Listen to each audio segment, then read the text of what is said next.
Hello, it's Trev here at the Trekway, back with another quick review of Star Trek Discovery Season 5, Episode 7, titled Erigah, which translates to a blood bounty.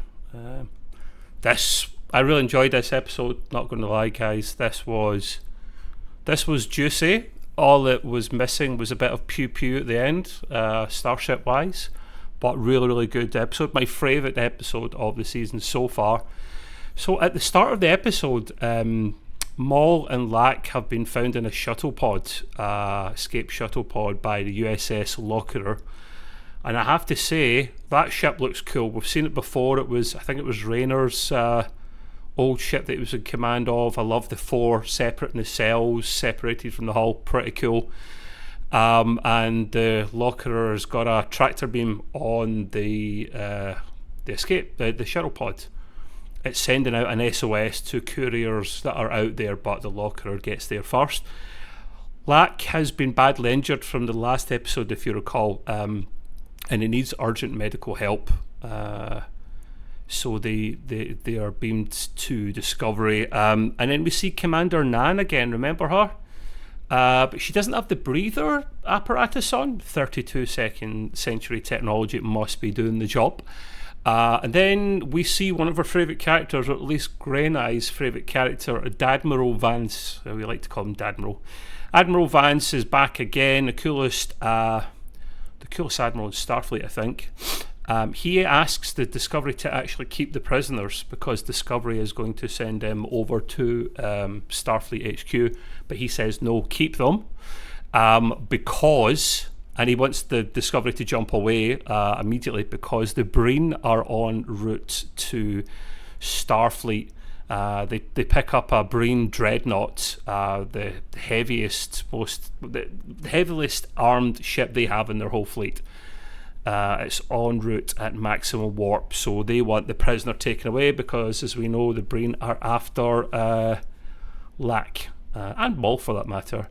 But after some convincing from Burnham, Vance changes his mind and Discovery is going to stay to help. Then we see a meeting between Tarina, Vance, Rayner and Burnham. They're discussing strategy and what to do. Rayner gets really agitated, saying that we should open fire first and we can't negotiate with him, and his back is up basically.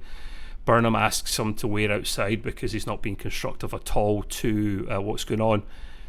And then, as Gray and I maybe call it, like the plot B, if you want, or there's like B and C plots, I guess. Tilly and Adira are working together to find out more about the next clue, and Jet Reno, of all people, can help them. And I love Jet Reno. Oh, she is just brilliant.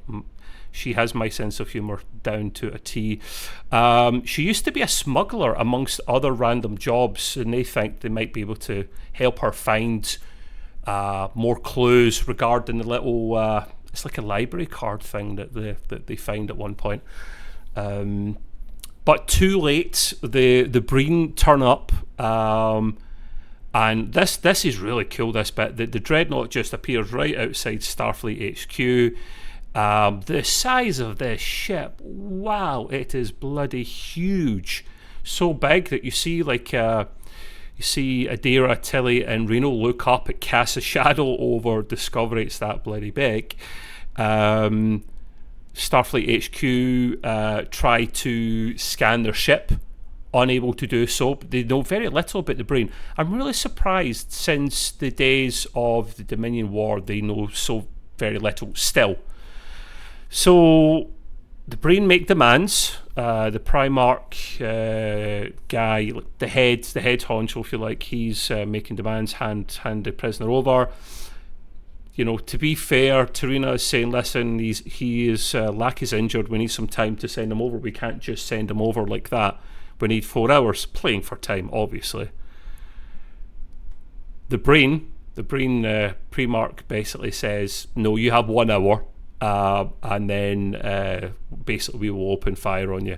We're not going to negotiate with you regardless. So they have an hour to work their magic, before the pew pew starts. I'm kind of hoping at this time that does happen, like I alluded at the start, because we really have seen so little of Discovery actually in a battle. And I know it's not all about pew pew in Star Trek. It's about peace and exploration and diplomacy, but a little bit of Starship pew pew from maybe they're saving it up for the last few episodes. If there's a cool battle, I'll let them off, no problem at all. So they have 1 hour to work their magic. Burnham is actually going to go and speak to the prisoners again, and she's going to speak to Rayner again, because she's basically running out of options in what she's going to do. Burnham finds out that Rayner's planet used to be controlled by the Breen. This makes so much sense. Kelleran was the name of his planet. Basically, his planet were occupied as a staging post by the Breen, and his family were killed. He was the only one to survive. Really, really brutal to see what's happened. This explains 100% why the guy is as bad as he is. And then we switch back to the B plot, and which was okay. Tilly and Adira are now looking for essentially what I want to call a space library for their next clue, right? Which is kind of cool, because this is looks like a little library card, right?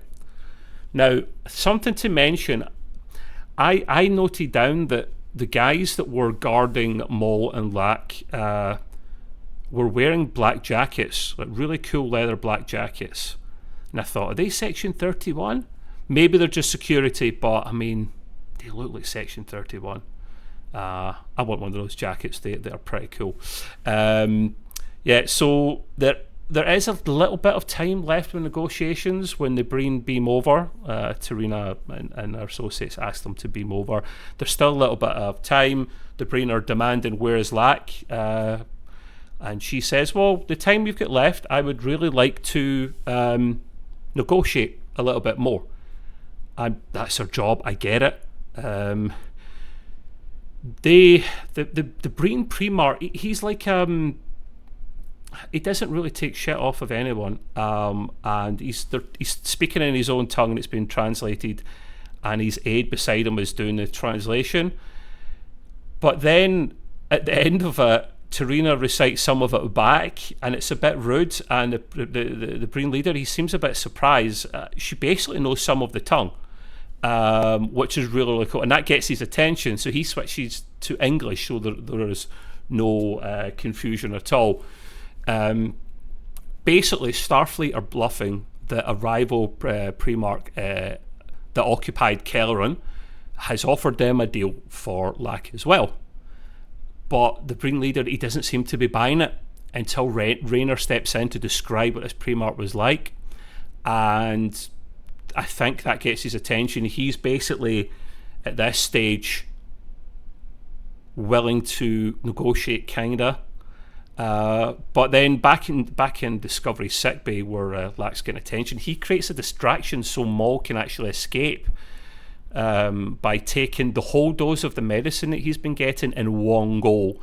Maul kind of busts up the leather-looking Starfleet guys and basically disappears. Cool fight between her and Commander Nan. She can hold her own, but then she kind of just disappears, because we find out she's using some kind of cloaking technology, which was pretty smart. I'm surprised Discovery did not scan for that, but there we go. So negotiations continue at Starfleet, and basically they agree to keep Lack, but he is struggling to stay alive after taking all the medicine in one go. And then I guess this is still B plot, maybe. The book was about to go looking for Maul because he's helping Stamets with a clue with a little library card, until he remembered that the mission always comes first, and it actually stays to help Stamets rather than leaving to go and find Maul immediately. It's kind of cool because this little library card needs an empath to actually read it. So Book reads it and he says, I'm picking up a plasma storm in space. I'm not getting a lot more, hopefully that works. And then he goes off to look for Maul. Turns out it is useful. Burnham does end up finding a Breen medic, the only person that can maybe help Lack. The Breen medic beams over with the Primarch and guards to Discovery, and the Primarch basically says if he dies, it's open season on you guys. They try to save him, but we've still got Maul on the run, remember.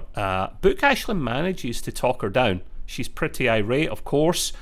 She says, listen, be by his side. He might not make it. Like, be there. You don't want to regret this. And she does. She actually goes to his side, but it's too late. The guy passes away. Lack passes away. And basically Starfleet are saying, listen, he done this to himself. Please, let's do this peacefully. The Breen are not buying it, understandably. They're getting ready for battle, basically, and just in the nick of time, another 4 Starfleet ships warp in. I still think they would get all wasted the size of this dreadnought. To avoid a battle, though, the Primarch demands that Maul is allowed to leave them. She knows about the progenitor tech. She's basically alluding that to the Breen, and she thinks that maybe, this is what we get the hint of, that the tech could bring him back. Remember, the progenitor tech can give life and take it away, or bring back the dead, should I say. So we may have a zombie in Star Trek. Who knows? Star Trek zombies. I'm up for that. And that's the only way that the Breen won't open fire on Starfleet. So fair enough. Stamets uses what he's found out about where the next clue is. He's able to narrow it down.